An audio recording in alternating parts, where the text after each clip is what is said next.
GM to YouTube. GM. I'm going to be doing the Moons guide. So I noticed that, like, there isn't really a good guide for Moons. There's some simple ones, but Moons has completely changed the meta of Ironmen, effectively. You do this instead of getting Bandos. You come here and you get the armor here. The armor, all of the drops here are super good. Atlattl's a mini blowpipe. Bloodmoon armor is Bandos. The boppers are an amazing main hand weapon, which you get here. Blue Moon armor is better errands. There's just loads of items you want here. So there's not a ton of good guides for doing it at the, like, in like the iron gear you would use and that kind of thing. So I wanted to go over it. Brief overview of Moons, okay? What do we need for these guys? First of all, you have to do the Moons quest, which is like 50 Slayer, something like that. So there are some decent requirements. Other requirements, big ones you want to get before coming here if possible. 55 herb. You make your own supplies in Moons. 55 herb gives you the super strength effect instead of a regular strength potion when you drink the potions. So if you can get 55 herb, which is not easy, but if you can, that's really, really helpful. At the bare minimum. I think 70 gives you the extreme defense effect as well. So defense potion's really good here as well. So herb lore is really helpful. The other two stats that help here are Hunter and Cooking. Hunter, really easy to train with Hunter contracts, and you should be doing contracts on an iron anyways. And Cooking with Trouble Brewing. Trouble Brewing got buffed recently, is insane. It's over 200k cooking XP an hour. You can also train Hunter there, conveniently. So Trouble Brewing to get cooking high is good. These two stats determine how much the food here heals you for. The formula for it is half of your Hunter level or a third of your cooking level, whichever is lower, is how much the food heals you for. So if you have these in the 70s like me, it's healing you for like 25, right? It heals a lot. It heals a lot. So getting those kind of high is ideal. Gear-wise, what do you want for Moons? I'm wearing tank armor. This is the one place in the game you need tank armor. Basically, each moon has some negative effect when you get hit that makes you do less damage or heals the boss or, you know, something like that. So slash defense, they all attack using slash, is very important. The higher you can get slash defense, the better, okay? To the point where I do shield flicking, personally. Rune Kite Shield is a surprisingly good option. You can see the slash defense. It has like, oh, where is it? 312, so it's over 50 slash defense. Rune Kite Shield is actually quite good. I think Crystal Shield is like 6 higher. So Crystal Shield's a bit better if you have it, but Rune Kite Shield's genuinely like really close. So Rune Kite Shield's good enough. So really, really solid option. Other stuff I have, I'm a bit ahead of where you would be for Moons. So, all right, you probably don't have the Burning Claws, you don't have the Boppers yet. You haven't been here yet. Zombie Axe, I would say, is almost necessary. Eclipse is so terrible without Zombie Axe, you really, really need it. While we're talking about gear, let me explain something else. Each of the moons has a different flat armor value, okay? Flat armor is the same thing. If you've seen the Sulfur Naga guide, those have -4 flat armor, which means you get boosted damage against them. Each of the moons has the same thing going on with different numbers, okay? So Eclipse Moon has 5 positive armor. That means that all of your hits are reduced by 5 against Eclipse. So for Eclipse, we want big, heavy-hitting, slow attacks. What's big, heavy-hitting, and slow? Zombie Axe. Even though he's weak to stab, Zombie Axe is your best option until Hosta, right? So Zombie Axe is incredibly good. It's also your best option for clone phase, like, over almost anything else. There's very few weapons that are better than it. I have a Hosta, so I'm going to be using that. If you don't have a Hosta, Zombie Axe is pretty close. It's only like 10% worse. The other two moons have negative flat armor, okay? Blue Moon has -5 flat armor. That means every hit spot is boosted by 5. Blood Moon has -2. So each hit is boosted by 2. So that means, remember Sulfur Naga guide? We need double hit weapons. Double hit weapons are good. Boppers are amazing for Blue Moon. They are disgusting. They rip him apart. If you don't have boppers yet, because you're going to moons to go get them, try and get the glacial hammers from Frost Naga first. I would try to go get both of these drops. Both of the Naga drops before you go here. Sulfur Blades on Blood Moon are amazing. They're slash. Both Sulfur Blades are your best option until Whip. Glacial Hammers are your best option until Boppers, and I believe the Boppers are your best option until Scythe, literally. So getting these before you go to moons is really good. You kill the Nagas really, really fast. There's a teleport to Frost Nagas. There's prayer you can get in the area. And if you kill Sulfur Nagas, you can get supplies from this area and kill them. They both have really good drops. They're worth killing until you get them. So I would definitely do that. Spec weapon, okay? You don't have the Burning Claws, probably. What do we use for spec? Bring a DDS, and basically just spec Blood Moon. Just spec Blood Moon. DDS is a slash spec, and each hit splat of the DDS is boosted by 2. So you're getting +4 damage. DDS is really, really good on Blood Moon. If you have Burning Claws, they're better, so I'm bringing those. But DDS is really, really solid. I camp Glory, even though Strength is a bit better DPS here. Glory has defense, and defense is good. Fire Cape, Barrows Gloves are really tanky and good. Mixed Hide Boots are just tankier climbing boots. So if you can grab these, go get them. And I'm wearing Bloodmoon Helmet because it actually has higher slash defense than Nezzy, if you happen to get it. If not, just wear Nezzy. Nezzy's plenty good. I would always go to Barrows before coming here, get a tank top and bottom. At the very least, get Dragon Plate Legs from somewhere. You really, really need the slash defense, and we'll go over why when I get in there. You need defense here. This is the one place where defense is really, really, really, really important. All right, we've got everything. Pestle, Mortar, you can both get those inside. My runes are for Thralls and for this spell, Ghostly Grasp. We'll get into that. This keeps your Thrall attacking. If you don't have Thralls, just don't bring anything. Just don't bring anything. It's okay. No spells, chillin'. You don't need Elks, anything like that. There's no problems here. So just bring nothing. If you have Thralls and you want to use them, send it. They're really good here. The order you kill these is going to speed up how quickly you can loot the chest and get back in. So the order I always kill them in is Eclipse into Blue Moon into Blood Moon. So Eclipse is over here. So you always start a trip heading this way. You can catch these moths for a little bit of energy. It's kind of giga. Yes. Okay. When you're running over here, there's this campsite. Basically, the campsite is where you're going to make all of your supplies. If you come here and you right-click, there's Make Cuppa. This just gives you full run energy every time. So you can always get your run energy back. That's why you don't need staminas here. We need potions. The potions give you stat boost and prayer. So we need potions, and we need to catch lizards. The reason I catch lizards instead of catching these fish is these fish, you catch one at a time. You cook them one at a time. It gives you one fish. These heal you for 33% of your fishing level, or 33% of your cooking level, whichever is lower. Basically, always in an Ironman, these are going to heal you less and take longer to get, right? Almost always, unless you're in a weird situation where you, like, I don't know, did 99 fishing with 3 tick or something weird. It might be you. You're probably not going to want to catch these. You probably want to go this way and catch some lizards. Lizards cook for multiple food, up to 3, depending on your cooking level. The higher your cooking is, the higher chance of getting multiple food from one. So all you do is you make traps like this. Yumby lizard. They go in your traps. I always collect 6, personally. 6 is enough for, like, 2 rounds of KC. Because this is a ton of food. Okay, food is covered. Should I say hi to YouTube? Depends. Depends if YouTube's being good today or not. I think they've been good today. Okay, we've got the food covered. Where do you get potions? You just grab some of these. I like to grab 8 and then decant it down. That covers you for quite a few KC as well. So you just grind these up with your pestle. And then if you come here, it has a bunch of different supplies you can get. If you hit take from herb, it gives you 2 vials. The amount of doses you get is random. I think that's based on your herb level. Correct me if I'm wrong. You just decant it around. I actually got really lucky. Mostly 4 doses here. Yeah, 5 food should be good for Eclipse. So basically, I'm thinking, how much food do I need for this boss? And then after this fight, you can cook more of your lizards, get more food. So as long as you have enough food to get through the current encounter, you're set. We want to fight the boss. Boss is over here. Okay, before we go in there, there's some things that I do. The way that moons work, they're going to have these suns, and I have them marked. This is in Tile Packs plugin if you want the tiles. I just grabbed those. I don't have my own tiles. I just use those. Basically, you're going to go in a circle following this circle icon around the moons and staying inside it. If you're outside the circle at any point, you take constant chip damage, right? So you don't want to go outside the circle. You want to stay inside the circle. It scales and it ramps. So if you don't stay inside the circle and you're not sure what you're doing, it'll ramp up to 16s and then you'll die. So don't do that, okay? So we're going to enter the room, immediately go to the circle. The way the damage works here is every time a moon attacks you, it swings like this. 1, 2, 3, okay? So when it does that, it's checking accuracy against you 3 times. If it misses with any given splat in the order, the next splats will all be 0. So let's say it hits the first splat, misses the second, guaranteed the third splat will be 0, right?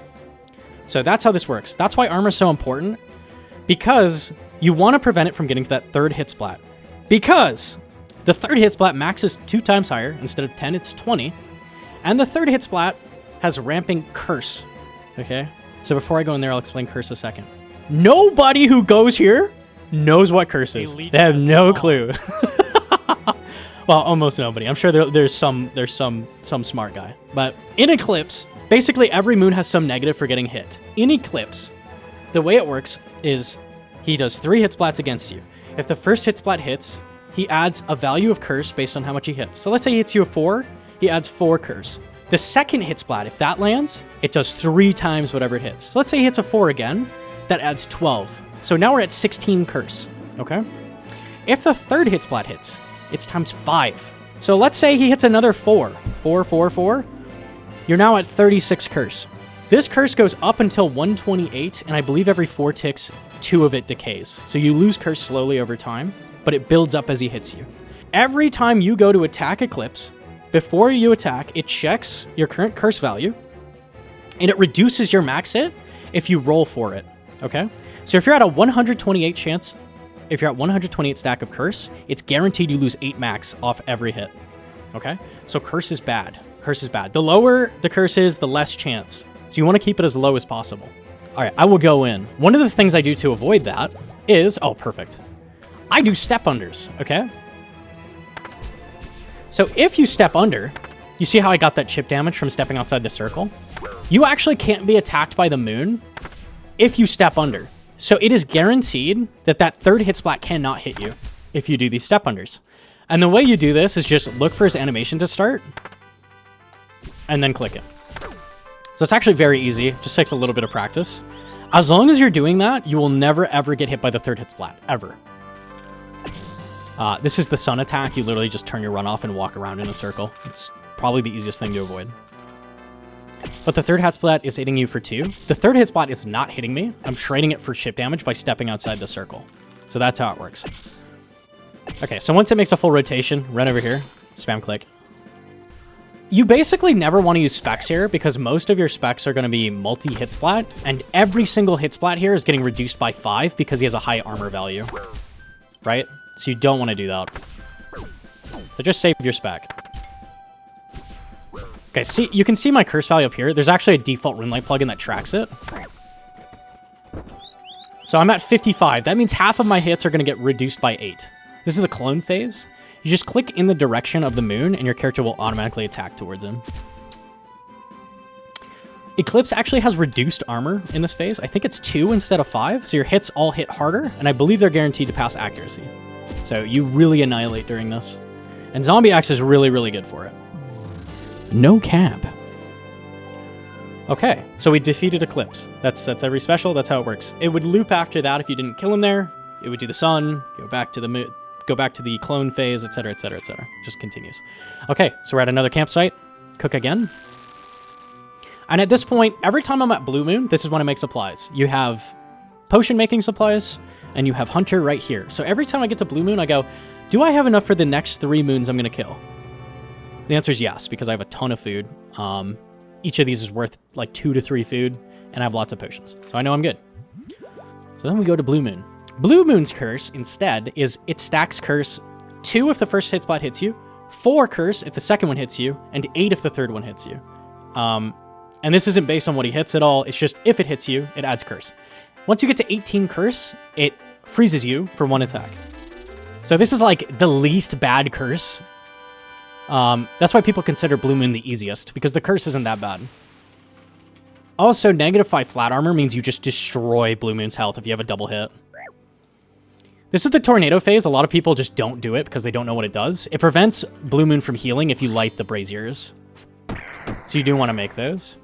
If you get hit by the tornadoes, you can hold control and it will turn your run back on. It turns it off, but if you hold control, you'll just keep running. So you can see I just got frozen there. It hit 18. Now I can't attack. So that's how the curse works. I got frozen again. And basically, after every rotation of the moons, I eat. That's my time to eat. Okay, this is the most pointless special in the game. If you want to just AFK, be my guest. It hits you from 0 to 10 damage after you fail this. So if you want to just AFK on this tile I have here, honestly, be my guest. That's very fair. It actually does nothing. If you want to do something and feel like you're doing something, then hit it for sure. Okay. I'm using the boppers because double hit weapons get boosted by 5 per hit. So the minimum hit with my boppers is actually 12 as long as it hits, which is crazy. And you can see the health is just getting annihilated. See ya. Ice hammers are very similar to boppers here. They're very, very close. Ice hammers are really good. Okay, Bloodmoon is the most dangerous moon. No question. No question. So this is the one that's going to give you the most trouble, probably.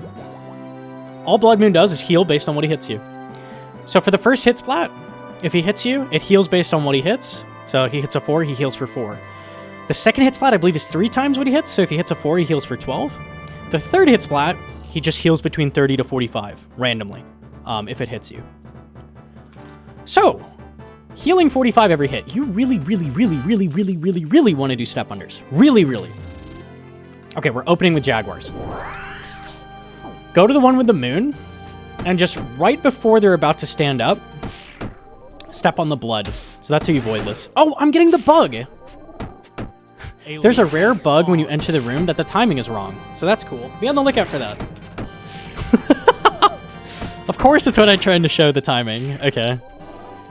Okay, so first thing you do in Bloodmoon, spam your specs. DDS is what you'd normally use. I'm going to use Burning Claws. And do step unders.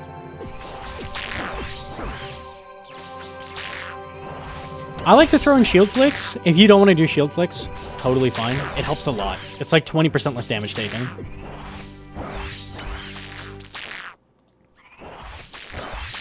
It never does the 30 heal if you step under. Right. Yeah, it doesn't heal at all because that third hit doesn't go off. So stepping under makes him stack curse at a lower rate, making him do the curse special less frequent. Correct. So you'll never see a 30 heal if I do this properly.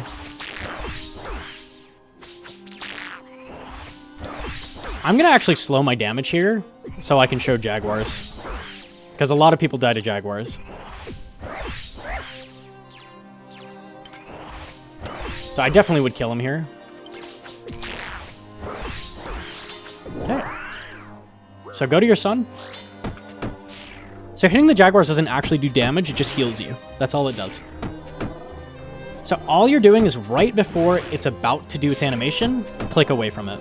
A leech has spawned. It's a thing you get a feel for. It's a little awkward at first. You can go off the people next to you, though.